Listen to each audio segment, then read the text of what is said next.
Assalamualaikum warahmatullahi wabarakatuh. Kami dari kelompok 1 akan menampilkan video wawancara mengenai kurikulum Merdeka. Yang mana kami beranggotakan 3 orang. Ada saya, Rizka Afdani, Saya Siti Mezura. Saya Nur Aulia Elhawan.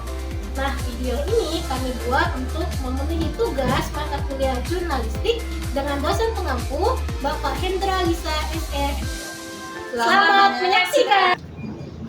Selamat sore Sobat Pendidikan, kembali lagi bersama saya Rara di acara Bincang Pendidikan yang tentunya membahas isu-isu terkini dalam dunia pendidikan Indonesia. Sore ini kita akan membahas isu terkini atau terhangat yang telah diperbincangkan, yaitu mengenai kurikulum Merdeka.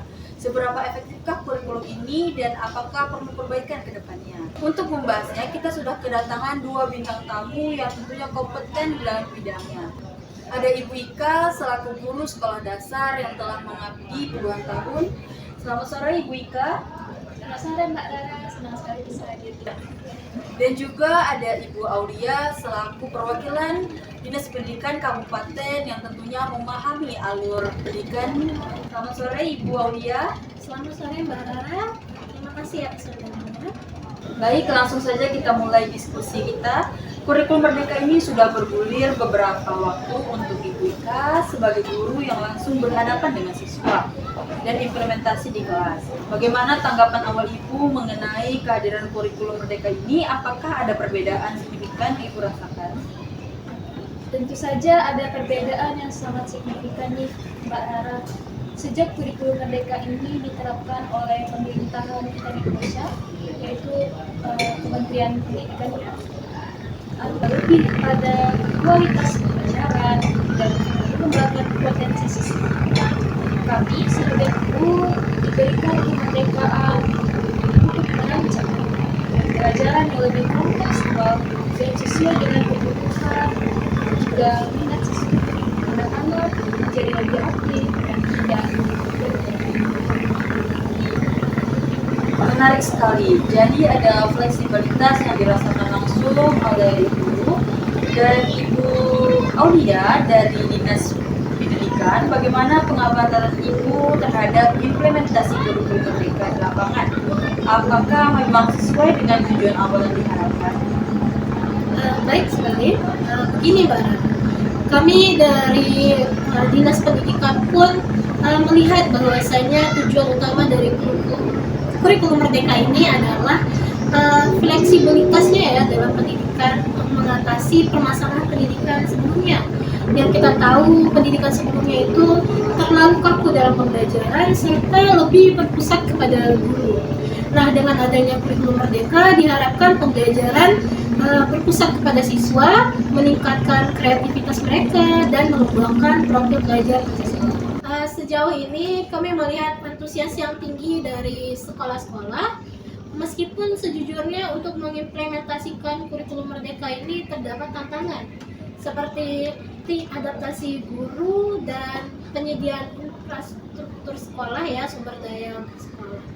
Namun kami lihat sejauh ini progresnya cukup positif ya Mbak Rara, dan guru-guru pun terlihat mulai berinovasi dan mengembangkan metode pengajaran yang menarik agar siswa dapat terlibat aktif.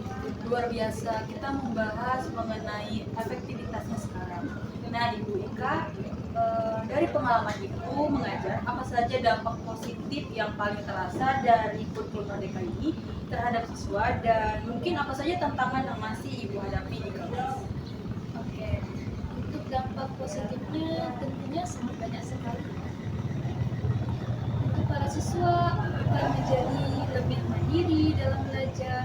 Para siswa ini berani dalam mengemukakan pendapat, dan yang paling penting adalah para siswa bisa belajar sesuai dengan gaya belajar yang masing-masing. Untuk proyek-proyek yang ada di kurikulum Merdeka ini tentunya sangat membantu siswa untuk belajar pengalaman langsung. Jadi siswa tidak hanya menghafal, tapi betul-betul memahami. Namun tantangannya juga ada nih. Salah satunya penyesuaian secara guru. Meskipun sudah ada pelatihan, tapi untuk mengubah cara pandang yang sudah puluhan tahun itu tidaklah mudah. Lalu untuk sarana prasarana di beberapa sekolah, terutama di daerah terpencil, masih menjadi kendala untuk mendukung pembelajaran yang inovatif. Jadi adaptasi guru dan infrastruktur masih menjadi pekerjaan rumah ya. Nah, untuk Ibu Aulia, bagaimana tanggapan Dinas Pendidikan mengenai tantangan ini? Serta upaya apa yang sudah dan akan terus dilakukan untuk memastikan kurikulum Merdeka ini bisa berjalan efektif di seluruh wilayah? Oke, Mbak Nara. Seperti yang kita ketahui ya, dalam implementasi kurikulum Merdeka ini tadi kan yang disebutkan oleh Ibu Ika maupun Mbak Rara, ada tantangannya nih, seperti tadi adaptasi guru ya.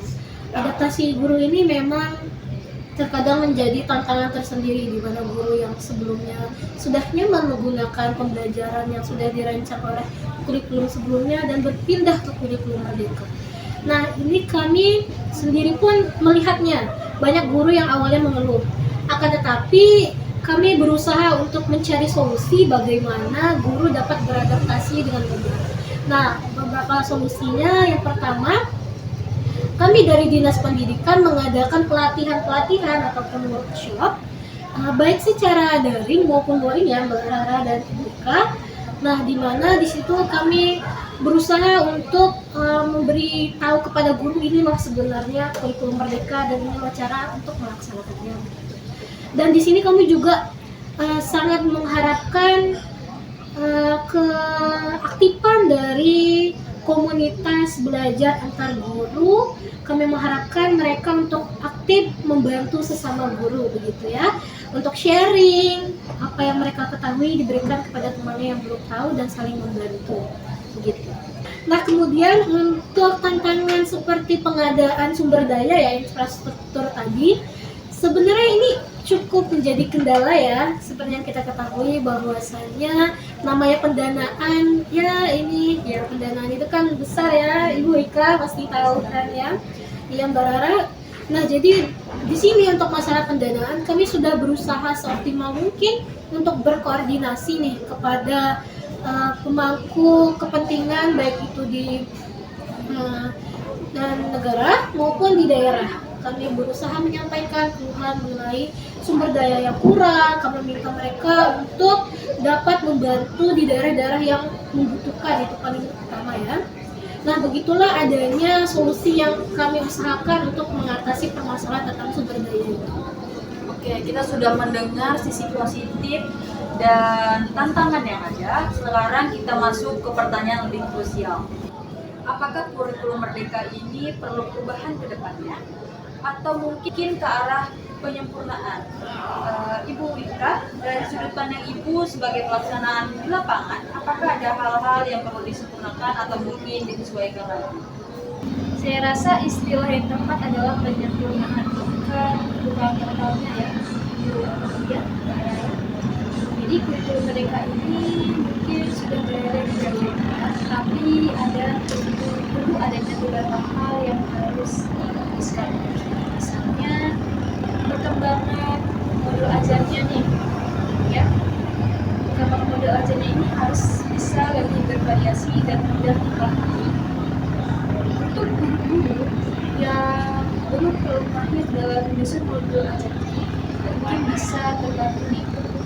Kemudian penilaian yang lebih holistik dan tidak terfokus kepada hasil akhirnya, tapi juga proses pengembangan para siswa.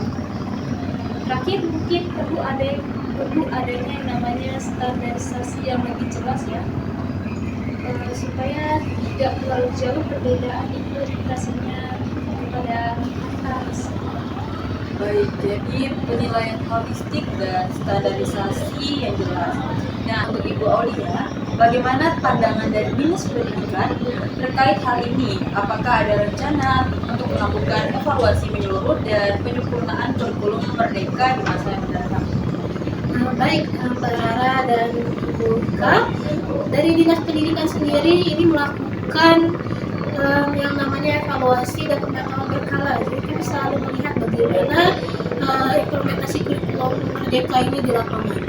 Nah, jadi kayak masukan dari guru seperti Ibu Ika dan kepala sekolah, lalu orang tua, serta masyarakat umum pun kami terima. Jadi akan kami pilih yang mana yang memang harus kami perbaiki, yang mana harus dipertahankan. Nah, kurikulum Merdeka sendiri sebenarnya bersifat fleksibel dan adaptif. Jadi setiap pelaksananya tentu harus yang diiringi dengan penyempurnaan. Jadi penyempurnaan ini tidak pernah lepas dari implementasi kurikulum. Untuk kedepannya tentunya kami akan terus melakukan pelatihan guru-guru seperti GK, terus juga memperhatikan infrastruktur dan sumber daya di sekolah, sehingga kurikulum Merdeka ini akan terus sesuai, akan terus relevan pada zaman-zamannya begitu. Jadi kedepannya tidak ada lagi perubahan, tapi lebih terhadap pengembangan dari kurikulum Merdeka itu. Baik, jadi bukan perubahan total tapi penyempurnaan yang berkelanjutan untuk menjadikan kurikulum Merdeka ini semakin baik. Sebelum kita akhiri, mungkin ada pesan terakhir dari Ibu Ika dan Ibu Aulia untuk sobat pendidikan di rumah. Jadi intinya bukan perubahan total tapi penyempurnaan berkelanjutan untuk kurikulum Merdeka ini menjadi lebih baik lagi. Mungkin ada, sebelum kita akhiri, mungkin ada pesan terakhir dari Ibu Ika dan Ibu Aulia untuk sobat pendidikan di rumah, terutama untuk para guru dan orang tua di rumah. Oke, dari saya untuk para guru, jangan takut untuk berinovasi, karena kurikulum Merdeka ini adalah kesempatan yang baik nih untuk kita betul-betul mendidik para siswa dan menginspirasi para siswa. Teruslah belajar, kolaborasi, dan menikmati setiap prosesnya, karena pendidikan adalah panggilan jiwa. Baiklah, untuk orang tua nih dan masyarakat umum, pesan dari saya mewakili Dinas Pendidikan bahwasanya mari kita sama-sama dukung implementasi kurikulum Merdeka agar tercipta generasi penerus yang cerdas, kreatif, serta berakhlak mulia. Nah, pendidikan adalah tanggung jawab kita. Pesan yang sangat inspiratif. Terima kasih kepada Ibu Ika dan Ibu Aulia atas waktu yang telah diberikan dan pencerahan untuk kami semua. Semoga diskusi kita pada sore hari ini memberikan gambaran yang lebih jelas mengenai kurikulum Merdeka dan arah pendidikan kita ke depannya. Baik Sobat Pendidikan, demikianlah bincang pendidikan kita pada sore hari ini. Semoga bermanfaat dan jangan lupa untuk menonton episode-episode kita selanjutnya. Saya Rara pamit undur diri, sampai jumpa dan salam pendidikan.